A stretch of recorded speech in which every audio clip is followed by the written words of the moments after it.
I'm just saying. There's been several pinch me moments in my career, but it's also like in life, you know, just having gratitude and understanding like this came with a lot of pain and struggle and time. No matter what the nationality is, and especially if they're not Arabic speakers, you don't need to understand an Oriental beat to dance to it.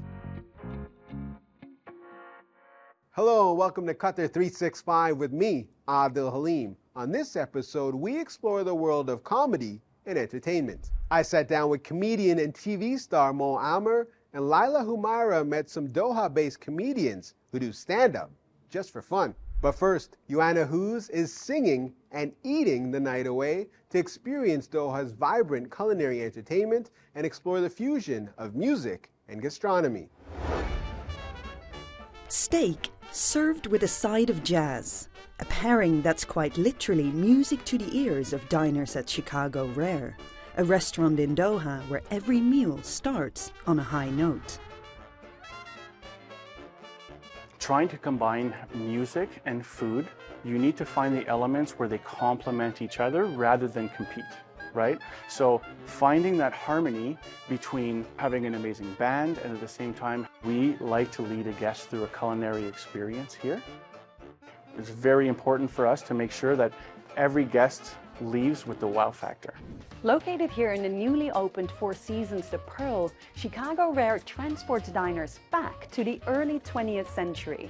Inspired by the food and beverage establishments in the United States that operated out of plain sight, the Art Deco restaurant instills a sense of nostalgia, serving up traditional American cuisine with a dash of the Roaring '20s. The 9 years that I spent in Chicago really helped me basically to create a menu, reflective of what Chicago looked like in the 1920s, but also like creating like those old recipes and modernizing it a little bit. So it's great.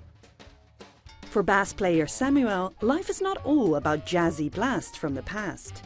For his other job, he has to hit a different set of keys as a computer science teacher. But the stage is where he gets his energy. Yes, so the ambience for me is everything. Seeing amazing people, locals in Qatar, foreigners in Qatar, mix up to listen to same jazz music, eating good food, it's amazing. It's amazing. I just love it.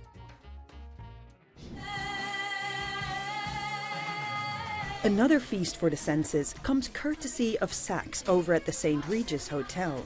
Every night, the soulful restaurant turns up the music, blending high-end dining with tunes from the Middle East and beyond. The inspiration behind starting Saks is having the nice blend of that fine dining and the clubbing experience, meeting everyone's expectations. What sets Saks apart is that international menu, plus the live entertainment, the happy vibe in the place. It all blends in very well. Saturdays at Saks mean one thing: jam night, a lively gastronomic experience designed around rhythms from the region. We were thinking of doing something special for Saturday nights here at Saks by focusing on Middle Eastern music, because it is really a very rich cultural region here, especially when it regards to Oriental music. And so we try to offer our guests unique melodies and rhythms that make everyone wants to move and really enjoy the music, even though they don't understand the lyrics. So that jam night is interesting for everyone, no matter what the nationality is, and especially if they're not Arabic speakers. You don't need to understand an Oriental beat to dance to it. If you're hungry for food or for music, Doha's dinner entertainment hits the right note. So whether you have rhythm or two left feet like me, put on your dancing shoes for a groove down culinary and musical lane. He shared the stage with Dave Chappelle and the big screen with The Rock. Mo Amer is no stranger to the bright lights. The Palestinian American has several comedy specials and even his own semi-autobiographical show on Netflix. I sat down with Mo ahead of his stand-up show in Doha. Oh, hello, Mohammed. Yeah, we need your thumbprints, yeah. Well, you're living a life most comedians would dream of. You've worked with The Rock, you've toured with Dave Chappelle, you won a Peabody for your own Netflix show. What's been the biggest pinch me moment of your career so far? This right here. I appreciate it. being so dope to have our own theater to do an interview in. This is it. No. This is the pinnacle, right? No, alhamdulillah, bro. Like I feel very blessed. This didn't happen overnight. It's very important to highlight. It took, over 2 decades to get here. I was reflecting upon it today, been blessed to come here and do a show and get treated so well. And I was kind of like laughing at myself driving as a teenager 12 hours each way to, make $75 to get into a club and hopefully have a future in it. So it's a beautiful thing to be here 24 years later. Shows that hard work, determination, and focus puts you in really a lot of pinch me moments. But yeah, Robert De Niro, that's the short answer. Robert De Niro, when I met Robert De Niro, that was by far one of my, he was the only person I fanned out on, to be honest. Yeah? He was the only person that I was like, whoa! I literally screamed. And was it cool? And I hugged him, and I squeezed him for so long like this. I held him, and he was right here. And I looked at him, and I was like, hug you too long? And I swear to you, he goes, a little bit. I was like, oh my God, he did the thing. You talk openly about your Palestinian heritage. For some of your audience, I imagine this might be the first time they're hearing a Palestinian comedian, or they might be the first time seeing a Palestinian family on screen. How does that play into your creative process? It's who I am, right? I'm Palestinian. Like this, obviously with the absolute devastation that's happening now, it's gut-wrenching. Nothing feels good. Everything feels tasteless. Our hearts are all broken. I can't even talk about it. But what you do is you stay true to that identity and you stay true to that, and then everything will shift to your way. So considering the state of our world, how much more difficult does it make your job? You're on stage, vulnerable, making people laugh. Is it also like a cathartic experience for you to be up on stage? Yeah, no, it's very cathartic. Stand-up for sure has always been that source of healing for me, and it's my own therapy. It's always been that. And now, as I'm doing stand-up, of course, and never stop doing stand-up, simultaneously making a TV show, making a series, writing it, directing, acting in it, that's so personal. It's sometimes like copy-paste of what actually happened in my life. And knowing that these people, these family members are not with you, and you have to like live through it again and recreate it and do it justice while telling the story, it's gut-wrenching. I can't tell you how many times where I had to just walk away and just be by myself and just, clear my heart and mind. So it's one of those things. Man, I'm dropping gems on this show. Wow, we appreciate it. This is crazy. It's like Oprah's here or something. All right, Mo. Thank you so much for your time. Really appreciate it. Thank you. Thank you. Appreciate it. Inspiring words from Mo Amer. Qatar's stand-up comedy scene may be small, but it's been around a lot longer than you may think. So, how has this form of entertainment grown over the years? Laila Humairah met some aspiring Doha-based comedians to find out.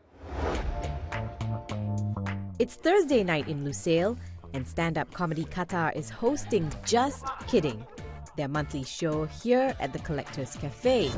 First to take the stage is Ronald Semaganda. The Ugandan native has been a member of the club less than a year, but he's quickly become a crowd favorite. Ronald has also performed a one-hour comedy special called Far From Africa, inspired by his roots of origin. Most of my jokes are transitional jokes, like jokes that shows the difference between cultures. I show you how we do it the African way and how you guys do it here. I didn't know it might have just want a football team. Set up in 2010, stand-up comedy Qatar has become the place for Ronald and around 15 other people from all over the world to gather and share a common passion.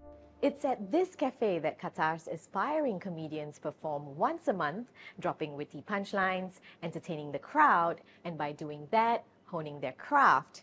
These events also strengthen camaraderie amongst a group of people who enjoy laughing together, at each other, and sometimes even at themselves. For some reason, we're all awkward in a sense, but we belong with each other. And it might be one of the few places where you can just come and be yourself and not be judged. Mariam Salim and Muhammad Ayman have been part of the tight-knit club since its early days. While members come and go, one rule that hasn't changed is for everyone to be as welcoming as possible. We like to welcome new comedians because we want to meet new people, we want to meet new backgrounds, we need some cultural diversity. So diversity, it adds strength to the group. The club meets often to exchange ideas, go through jokes, and rehearse. Beyond just entertaining the crowd, the members help each other refine their material and share suggestions for everyone to improve. It's not just about making people laugh. A good stand-up comedian is someone who has energy on stage from where he starts the performance to where he ends the performance. But mostly a good stand-up comedian is a comedian who writes his own joke. For some of the members, stand-up comedy gives them a chance to embrace a side of themselves they don't often show. I used to do it for me, just to express myself. Some people prefer comedy than therapy because it's cheaper. I'm joking. Some of my friends tell me that they see someone else on stage, but in my mind, I'm the same person, whether it's on stage or in real life. And while everyday life can get mundane or stressful, the members of Stand-Up Comedy Qatar know they'll always have a place where they can escape to, and it's as simple as a night of laughter. I think the stand-up comedy stage is different than any other stages because it gives you that non-judgmental space and a free space to talk about anything and everything. So it's a good place to feel your pain with others, to share your pain with others in a very different manner.